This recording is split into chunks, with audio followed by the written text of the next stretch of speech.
오신 지 이제 1년 되셨는데 1년 되신 소감이 어떻습니까? 뭐 이제 갓 잠에서 깨어난 그런 기분이고요. 또 이런 국가에서 이제 어떤 봉사적인 성격이 강한 일을 마치고 학교에 와서 또 다른 어떤 봉사할 수 있는 기회를 주셔서 또 학교 당국과 이 지역사회에 감사하고 늘 최선을 다해야 되겠다는 어떤 조그만 소망과 바람으로 하루하루를 좀 보내고 있습니다. 이 대전 가장 어려운 질문 중에 하나라고 보는데요. 누구든지 세상을 살아가면서 사람을 사랑하고 또 이해하고 그들과 함께하는 작업은 뭐 다 쉽고 방법이 다양하다고 봅니다. 그런데 제가 이 학교에 와서 오래된 교수님들과 이런 이야기 저런 이야기 해보니까 당시 학교를 설립하실 때 그 설립자인 이기석 박사님께서는 그날 환자를 보셔서 생긴 아주 소액이라도 가져오셔서 벽돌 한 장을 사오셔서 또 건물을 짓고 이런 그 어떤 뭐 돈이 풍족해서 하거나 뭐 재산이 많으셔서 하는 게 아니고 의료 행위를 하면서 의료인뿐만이 아니라 의료를 할 수 있는 뒷받침을 해주는 분들을 잘 가르쳐서 훌륭한 인재를 생산해서 지역사회에 훌륭한 의료를 베푸는 게 굉장히 중요하다. 그래서 모든 그 의사들이 의과대학을 세우는 데 초점을 두고 뭐 병원을 운영하거나 생각을 하셨는데 저희 설립자께서는 그것도 중요하지만 가난한 사람들과 우월한 사람 또 힘든 사람들을 보듬기 위해서는 의료 행위를 하는 보조자들을 교육하는 것이 굉장히 중요하다 해서 그 박애 정신 그것으로 이 학교를 설립하셨다고 이야기를 들었습니다. 그래서 저는 그런 사랑의 정신을 실천하는데 제가 과연 최선을 다할 수 있을 것인가 늘 고민하고 또 아침에 이 학교 이걸 그 동네에 있는 오래되신 분들은 꽃산이라고 합니다. 여기가 이 꽃산을 아침에 오르면서 정말 꽃에서 나는 향기 그 향기를 많은 분들에게 전달할 수 있는 사람이 될 수 있을까 늘 고민하고 생각하면서 하루하루를 좀 보내고 있습니다. 당시에는 이제 저는 이제 병리 전문이고 병리학자로서 이제 그 대학에서 본과 2학년 학생들을 가르치는 이제 그런 입장에 있었는데 병리학은 아시다시피 이제 면역 병리 또는 뭐 종양 병리 뭐 이런 이제 구체적인 전문 분야가 있고 당시만 해도 법의학은 그 병리학 교실의 하나의 조그만 전공으로 누구도 그걸 전공하려고 하지도 않고 그냥 뭐 국가고시에서 나오지도 않고 그러니까 안 하려고 하는 그런 상태였는데 어차피 제가 법의학 교수로서 이제 대학에서 계속 애들을 가르쳐야 된다면 남이 하려고 하지 않은 법의학을 좀 장착을 하면 더 훌륭한 교수가 되지 않을까 싶어서 이제 그런 개인적인 욕심에서 사실 법의학을 뭐 잘해서 뭐 국민의 억울한 걸 뭐 풀어주겠다든지 뭐 법의학 발전을 해서 뭐 하겠다는 그런 야망이 있어서 법의학을 시작한 게 아니고 맨 처음은 거의 순수하게 공익적인 측면보다는 제 사익을 위해서 사실 국가수에 가서 한 2년 정도만 법의학을 하면 대학사에서 최고의 병리학 교실의 교수로서 아마 명성을 날릴 수 있지 않을까 그런 이제 사익을 가지고 국가수에 가서 법의학을 시작을 했는데 법의학을 하다 보니 원래 병리보다도 더 재미있고 또 더더군다나 저에게 영향을 주신 여러 선생님들이 현장의 중요성 다시 말해서 이제 부검실에서 이루어지는 법의학보다는 현장에 가면 답이 있고 현장에서 출발하는 법의학에 대한 여러 가지 많은 어떤 암시를 주셨습니다. 그래서 저는 이제 제 스스로 새로운 법의학의 길을 좀 가봐야 되겠다. 그래서 이제 국가수에서 다시 마음을 다잡고 이제 하게 됐는데 처음에는 제 배우자도 그렇고 저희 어머님도 그렇고 많은 분들의 반대가 없지는 않았습니다. 잘 설득했습니다. 상당히 법의학은 사실 저는 법의학을 무한히 사랑하고 좀 법의학을 하는 걸 저는 평생 후회해 본 적은 없습니다. 다만 그 대한민국이라는 나라가 제가 법의학 하는 동안에 굉장히 민주와 반민주 또 뭐 신뢰와 불신 이런 좌우 이념 갈등 이런 것 때문에 사건들이 왜곡이 되고 그 왜곡이 된 가운데서 과학적인 정말 정확한 감정을 해드려도 정치적으로 해석이 되고 또 의문이 확대 재생산되고 또 법의학 전문가가 아니라는 분들이 언론에 나와서 또 왜곡을 하고 이런 환경에서 쭉 법의학을 하면서 그때마다 적어도 이 과학을 정치적으로 해석하는 나라는 대한민국밖에는 없지 않은가. 어느 세계를 어느 나라를 다녀봐도 그래서 빨리 이런 분위기가 좀 바뀌었으면 좋겠다라는 것이고 예를 들자면은 뭐 옛날 시국 사건은 별도로 말씀을 드리더라도 그 예를 들자면은 세월호 유병원 씨 그 사건 같은 경우만 해도 세계 모든 전문가나 대한민국의 전문가는 이 유병원일 수밖에 없다라고 이야기를 하는데 대한민국은 언론에서 국민들을 상대로 여론조사를 해서 뭐 50% 정도밖에 신뢰하지 않는다, 50% 믿지 않는다. 이제 그런 거를 막 이렇게 언론에 이야기를 하고 저희들을 공격을 할 때 물론 이제 법의학자는 법의학 자체가 사회의학이기 때문에 사회를 반영하는 의학입니다만은 세계 어느 나라 그때 이제 또 세계 학회가 또 그 가을에 대한민국에서 열리게 되었는데 많은 그 외국에 있는 학자들이 이렇게 발전되고 세계를 선도하는 그 대한민국의 이 기술을 일반 국민들이 이해하지 못하고 정치적으로 자꾸 왜곡하는 대한민국 학자들에 대해서 참 많은 어떤 여러 가지 감정들을 표현하시고 가셨습니다. 그게 저는 뭐 총장으로 오기 전에 이 대학은 이제 오래전부터 보건, 의료 쪽의 특성화가 확실히 좀 되어 있고 그 근간에는 이제 설립자 정신에 따라서 이것을 온전히 이제 지역사회에 돌려져 있는 데라서 지난 일요일 날에도 이제 대전 충무체육관에서 동창회와 제약이 전부 총 출동해서 이 대전시에 있는 모든 지역 주민에게 의료 봉사를 했습니다. 그래서 굉장히 좋은 호평도 받고 있고 이제 봉사 나누는 것이 이제 가장 중요한 저희들 교육의 가치가 되겠고요. 그 전문화 특성화된 그거는 제가 더 이상 뭐를 강조하지 않아도 우리 학교 당국과 교수님들이 잘 어우러져서 지금 특성화는 잘 되고 있는데 이제 문제는 이 교육이 지금 뭐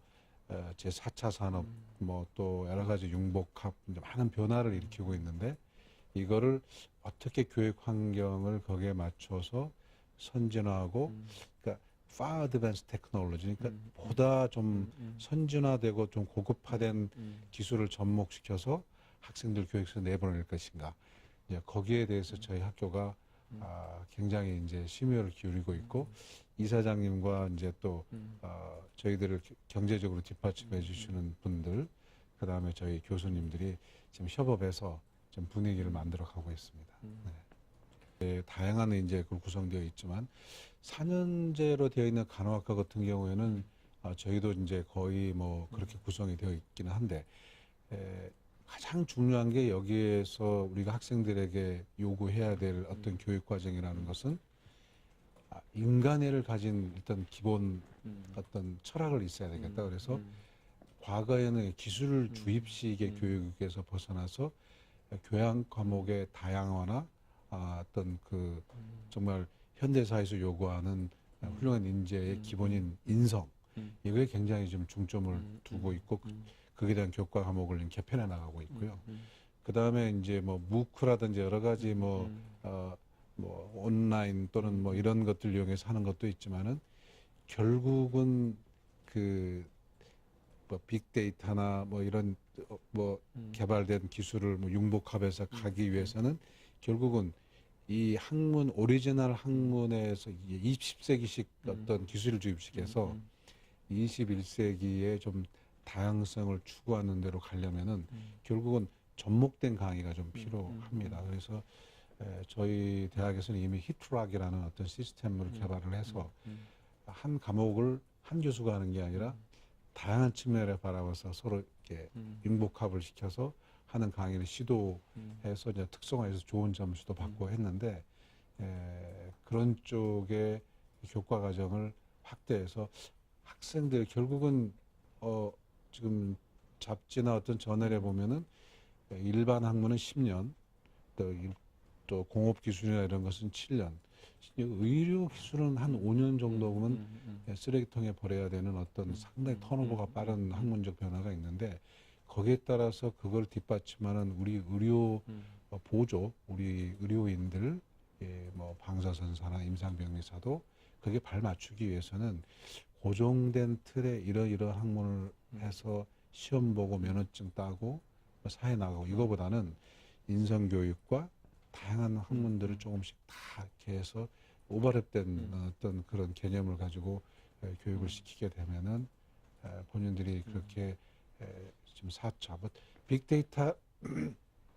이용한다는 게 뭐 그렇게 아주 새삼스러운 일은 사실은 아닙니다. 이 의료 분야에 있어서는. 그래서 이제 그런 가능성들을 자꾸 열어주는 것이 저희 교육자들이 해야 될 일이라고 생각하고 있습니다. 글쎄 이제 이게 제가 여러 대학에서 근무를 안 해보고 이제 대학은 이제 두 번째 어떤 그 경험이기 때문에 제가 이런 말씀을 드리면은 뭐 다른 대학도 하고 있을 텐데라고 말씀하실 수도 있는데 제가 이제 그 여기 우리 대학의 가장 큰 장점인 것은 음악, 미술. 지금 이제 2학기 때부터는 서예 같은 것도 집중해서 하려고 하고 있고요. 그다음에 이제 체육 이런 분야도 학생들에게 선택해서 할 수 있도록 하는데 이제 음악을 예를 한번 들어 보면은 예를 들어서 이제 음악을 전공하는 교수님들이 뭐 바로코 시대, 뭐 로코코 시대 음악 뭐 이런 그 어려운 것들도 하지만은 재즈 그 재즈 음악이 탄생할 때까지 그 전문가들이 와서 이렇게 재즈 음악이 탄생을 하고 이런 음악이 실용적으로 어떻게 가고 있고 이게 인간의 뇌의 건강 구조에 어떤 작용을 한다. 예를 들어서 뭐 전두엽을 자극을 해서 뭐 어떤 뭐 델타파를 활성화시키고 뭐 이런 이야기들을 이제 그 전문가들이 와서 해주면 이쯤에 굉장히 어려운 이야기 같았는데 학생들이 그런 걸 접하면서 음악이라는 것도 우리 건강이라든지 뭐 이런 보건에 있어서 굉장히 중요한 분야고 이런 것들을 나중에 이제 뭐 물리 치료하시는 분들이나 작업 치료하시는 분들이 단순하게 옛날 오래된 이제 그런 거 할 게 아니라 음악 치료라든지 이런 예술과 융복합된 어떤 치료를 하는데 생각을 가질 수 있다. 그래서 이제 그런 건 굉장히 긍정적인 측면이라고 좀 보고 있습니다. 지금 음악 한 가지 예를 들자면 저희 작업치료과에서 이제 지적으로 굉장히 조금 디펙트를 가진 아이들 또는 이제 청년들이 있습니다. 사실 옛날에 이제 그런 경우에는 거의 집에서 또는 요양기관에서 병원에서 그냥 평생을 지내게 되는데 그분들을 학교로 모셔서 대전시에서 예산을 좀 받고 해서 저희 교수님들이 이제 열심히 뭐 바리스타 교육도 시키고 제빵 교육도 시키고 또 이제 이분들의 가장 큰 문제점이 아시겠지만 어려서부터 이제 자꾸 고립되는 어떤 환경에서 있게 되기 때문에 뭐 야구장이라든지 뭐 그 공공 대중들이 많이 모인 장소로 그런 장애 우두를 함께 해서 이제 사회에 적응하는 방법들을 가르쳐주고 실질적으로 저는 어떤 큰 뭐 치료나 뭐 어떤 뭐 정책을 발표하는 것보다도 이게 대학이 결국은 지역사회의 어려운 분들과 함께하면서 제가 갖고 있는 조그마한 기술과 어떤 학문적인 어떤 지식을 그분들과 함께해서 정상인들과 함께 살아갈 수 있게 해주는 것이 대학이 해야 될 일이 아니냐. 이제 물론 이제 4년제 대학이나 이런 대학에서는 이제 학문을 연구하고 뭐 큰 어떤 티어리, 큰 어떤 뭐 프린시플 이런 걸 해야 되겠지만 전문 대학 다시 말해서 어떤 고등 기술, 직업 기술을 가르치는 학교에서는 그런 쪽의 방향을 좀 설정을 해서 지역사회와 더불어 가는 것이 중요한 거라고 저는 생각하고 있어서 가능하면 이 지역 주민들과 호흡하고 또 이렇게 함께 했으면 좋겠다. 그래서 이제 저희가 좀 이사장님께서 마련하신 거긴 하지만 제가 많이 이렇게 이제 토론을 해서 곧 뉴 캠퍼스 프로젝트가 이제 발동이 돼서 이제 진행이 될 텐데 새로운 건물도 짓고 또 이렇게 하게 될 겁니다. 요 캠퍼스입니까? 아니면 다른 캠퍼스? 여기 캠퍼스 안에서 이 안에서. 네, 하게 됩니다. 그때 이제 저희가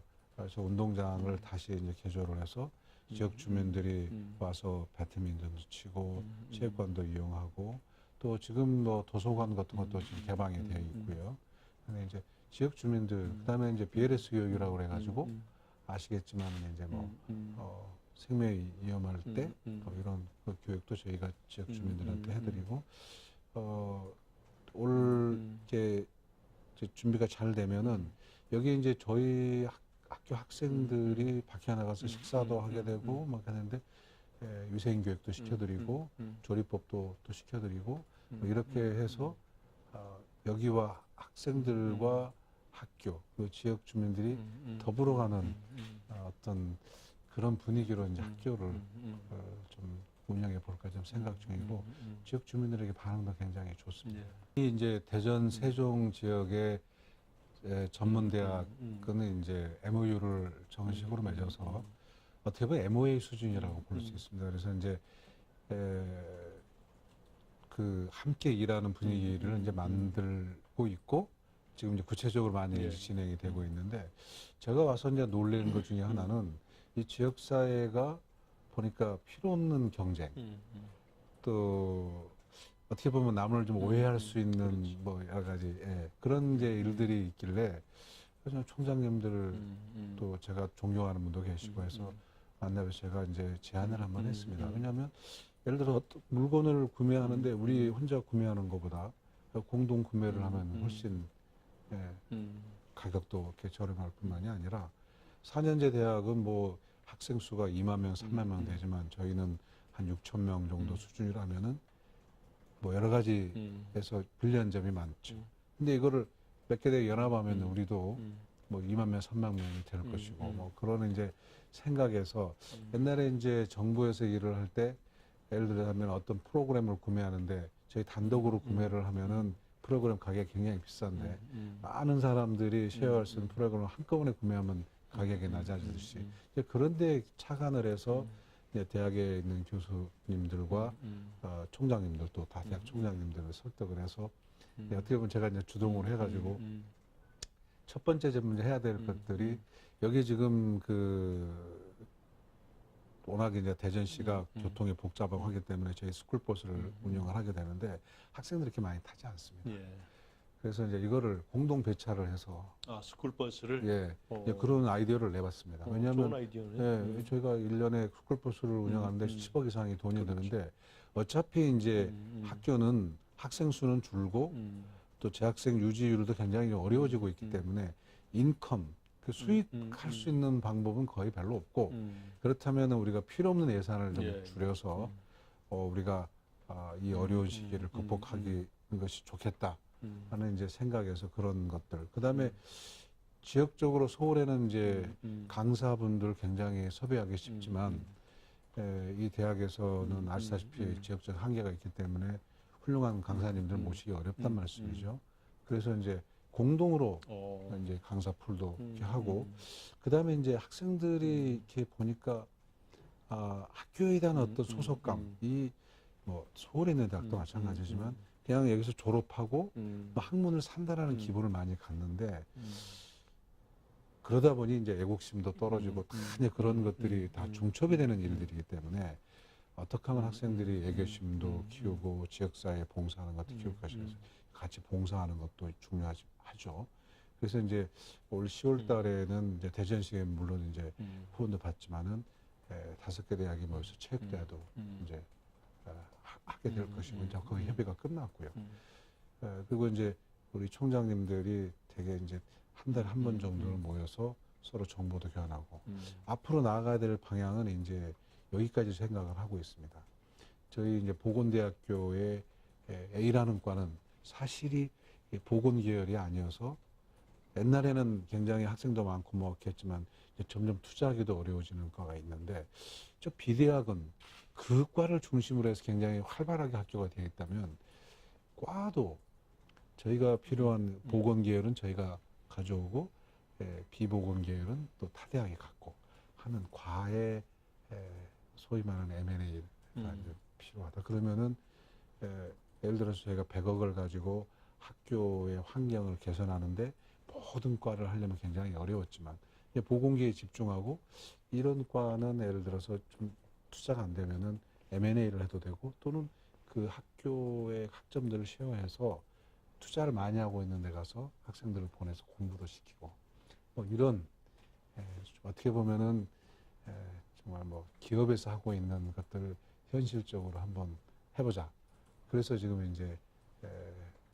5월 달인가 이제 정식으로 MOU를 맺고 MOA 수준의 MOU를 맺고 이제 진행이 되고 있습니다. 그래서 여러 가지가 지금 되고 있는데 맨 처음에는 여기 교수님들이 경쟁 학교인데 근데 누구하고 경쟁을 하느냐 제가 물어봤습니다. 이 경쟁은 여기 지역사회에 있는 대학끼리 경쟁할 것이 아니라 대한민국 전체에 있는 대학과 경쟁을 해야 되고 우리 경쟁사에는 외국도 있는 건데 이렇게 파리의 제1대학, 제2대학 뭐 쭉 이렇게 있지 않습니까? 저는 뭐 오래 학교에 근무를 안 해봤지만 이 문만 나서면 여기 협업을 통해서 예산도 줄이고 더 큰 생산물을 만들어낼 수 있는데 우리가 너무 작게 보고 있는 게 아닌가 그래서 설득을 했습니다. 그랬더니 이제 좀 많이 동조해주고 해가지고 이제 거의 수준까지 가 있습니다. 지금.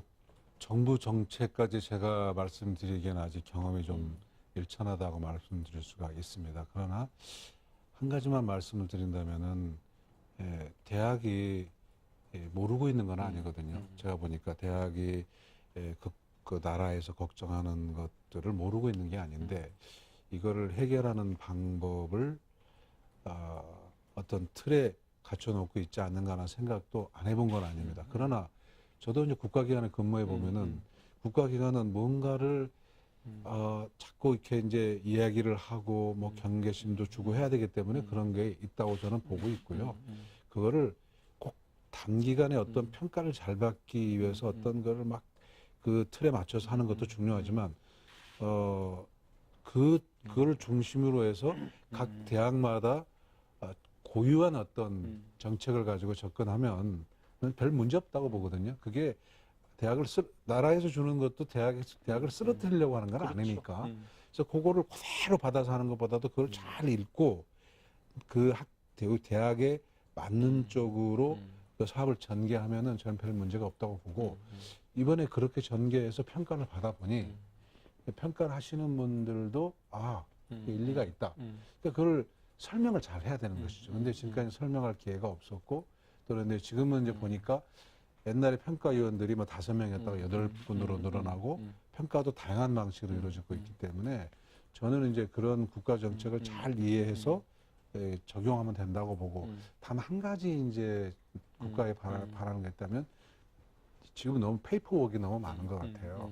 그래서 교수님들이 여러 가지 그 학문적 발전이라든지 기술적 발전을 이루는 시간보다는 페이퍼를 만드는데 시간을 많이 할애하고 있기 때문에 가능하면은